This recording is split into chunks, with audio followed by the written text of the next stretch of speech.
Profodd canol yr 20fed ganrif i fod yn gyfnod o newid mawr dros y byd, yn ddiwylliannol, yn gymdeithasol ac wleidyddol. Roedd yna deimlad o chwyldro wrth ryfelgar yn yr awyr a brwydro dros hawliau. Doedd Cymru ddim yn eithriad, a bydd llawer o protestio a'r brwydro dros lle dwi rwan, Tryweryn.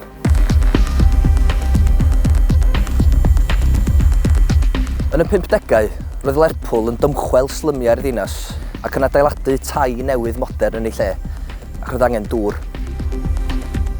Yn Rhagfyr 1955, penderfynwyd mai fama, pentre Capel Celyn yn Nyffryn Tryweryn, oedd y safle gorau i greu cronfa ddŵr i gyflenwi'r ddinas.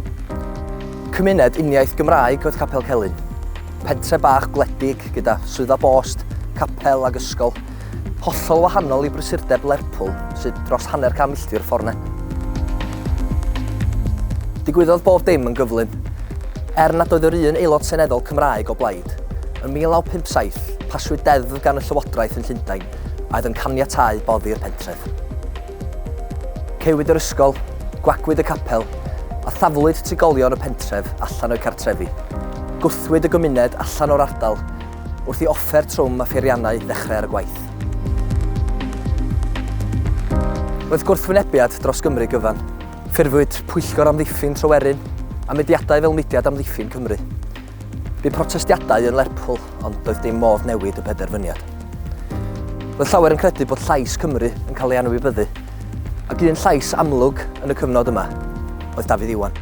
Mi oedd y 50au a'r 60au yn gyfnod digalon yn hanes Cymru. Oedd ddim llawer o ysgolion yn dysgu trwy gyfrwng y Gymraeg. Plaid Cymru er enghraifft, doedd ddim yn bod i bob pwrpas. Oedd hi'n edrych fel tasa gynnon ni ddim byd i gynnig i'r dyfodol felly ynde. Ond be nath Tryweryn ddangos oedd cyn lleied o dylanwad oedd gen aelodau Seneddol Cymru. A dwi'n meddwl mai dyna oedd arwyddocad mwyaf Tryweryn, bod o wedi dangos mor glir, mor ddiymadferth oedd Cymru o dan y drefn oedd yn bod ar y pryd. Roedd rhai'n credu mai gweithredu'n uniongyrchol oedd yr unig ateb. Yn 1962, rhoddwyd dirwy i David Walters a David Pritchard am ddifrodi offer ar safle adeiladu. Ond yn 1963, penderfynodd 3 aelod o Mudiad Amddiffyn Cymru, Owen Williams, John Albert Jones ac Emyr Llywelyn, fynd gam ymhellach trwy fomio'r safle.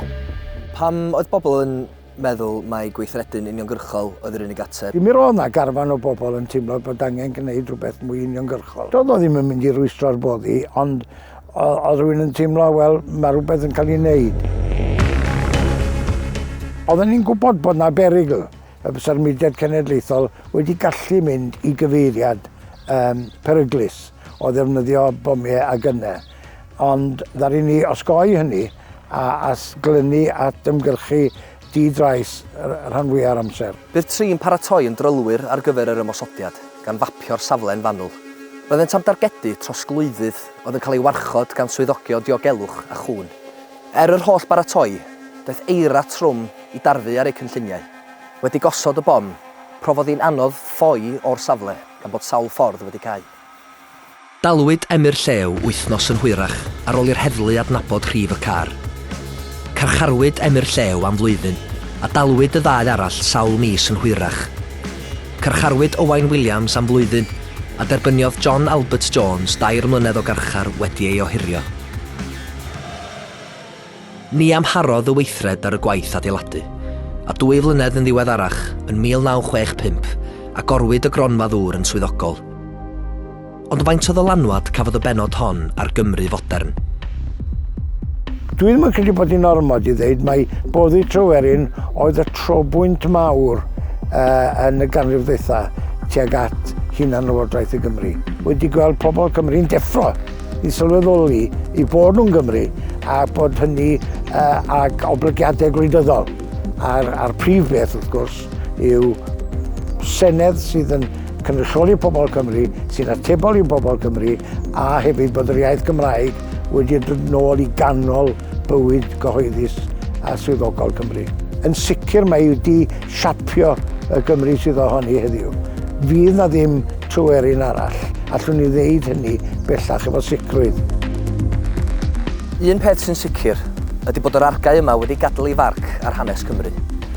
Hyd heddiw, mae llawer yn ystyried y lle fel symbol o'r peiriant Prydeinig yn llyncu'r hen ffordd Gymreig o fyw. Er i Cyngor Lerpwl ymddiheuro'n ffurfiol 40 mlynedd wedi'r digwyddiad, mae'r angerdd a'r atgasedd dal yn gryf. Ellwn ni'n gwadu bod y digwyddiad wedi deffro cenhedlaeth o Gymru i herio cyfundrefnau gwleidyddol er mwyn siapio y Cymru fodern.